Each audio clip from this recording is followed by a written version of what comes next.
കണ്ണൂർ ചെറുപുഴയിൽ ഒഴുക്കിൽപ്പെട്ട് കാണാതായ നീന്തൽ പരിശീലകൻ ആർ രാജേഷിന് വേണ്ടിയുള്ള തിരച്ചിലിനിടെ രക്ഷാപ്രവർത്തനത്തിന്റെ ഒരാൾ ബോട്ടിൽ നിന്ന് പുഴയിൽ വീണു. ബോട്ടിലുണ്ടായിരുന്നവർ ചേർന്ന് അദ്ദേഹത്തെ രക്ഷിക്കുകയായിരുന്നു.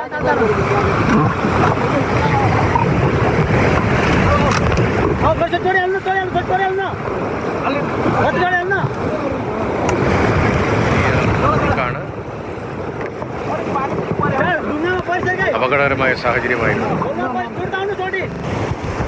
പാറക്കെട്ടുകൾ ഉൾപ്പെടെയുണ്ട്.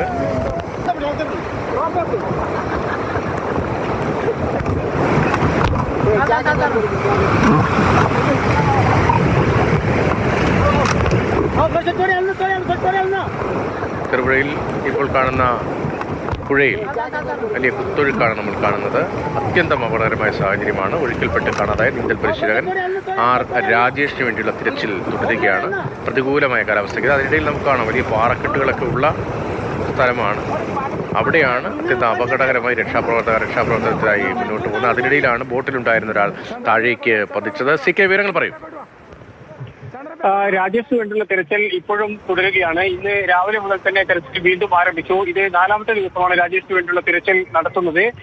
ഈ പുഴ എന്ന് പറയുന്നത് അങ്ങേയറ്റത്തെ കുത്തൊഴുക്കും അതോടൊപ്പം തന്നെ പാറക്കെട്ടുകൾ നിറഞ്ഞ അടിത്തട്ടുമുള്ള ഒരു പുഴയാണ്. അതുകൊണ്ട് തന്നെ അതിലൂടെയുള്ള രക്ഷാപ്രവർത്തനം ഉൾപ്പെടെ അതീവ ദുഷ്കരമാണ്. അങ്ങനെ രക്ഷാപ്രവർത്തനം നടത്തുന്നതിനിടെയാണ് ഇന്ന് ഇപ്പോൾ ആ ബോട്ടിൽ നിന്ന് രക്ഷാപ്രവർത്തനം നടത്തുന്ന ബോട്ടിൽ നിന്ന് ആൾക്കാർ താഴെ വീണത്. കാരണം നമുക്ക് നേരത്തെ മുതൽ തന്നെ അറിയാം, അവിടെ റാഫ്റ്റിംഗ് ഉൾപ്പെടെയുള്ള സാഹസിക വിനോദയാത്ര ഉൾപ്പെടെ നടത്തുന്ന ഒരു പുഴയാണിത്.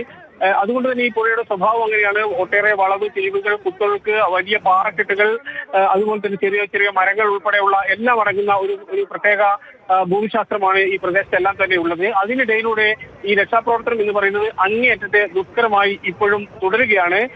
എങ്കിലും ഈ രാജേഷിന് വേണ്ടിയുള്ള തെരച്ചിൽ അവസാനിപ്പിച്ചിട്ടില്ല. അദ്ദേഹത്തിന്റെ വീട്ടുകാർ ഇപ്പോൾ ഈ ചെറുപുഴ ഭാഗത്ത് വന്ന് താമസിക്കുന്നുണ്ട്. എന്തായാലും ഒരു വിഷമകരമായ ഒരു അവസ്ഥയാണ് ഉള്ളത്. രാജേഷിനെ കാണാതായി എന്നുള്ളത്, പ്രത്യേകിച്ച് മറ്റുള്ളവരെ രക്ഷിക്കുന്നതിന് വേണ്ടി ശ്രമിക്കുന്നതിനിടയിൽ അപകടത്തിൽപ്പെട്ടു അല്ലെങ്കിൽ പുഴയിൽപ്പെട്ടു എന്നുള്ളത് അങ്ങേയറ്റം വേദനാജനകമായി ഒരു നൊമ്പരമായി ഇപ്പോഴും അവശേഷിക്കുകയും ചെയ്യും.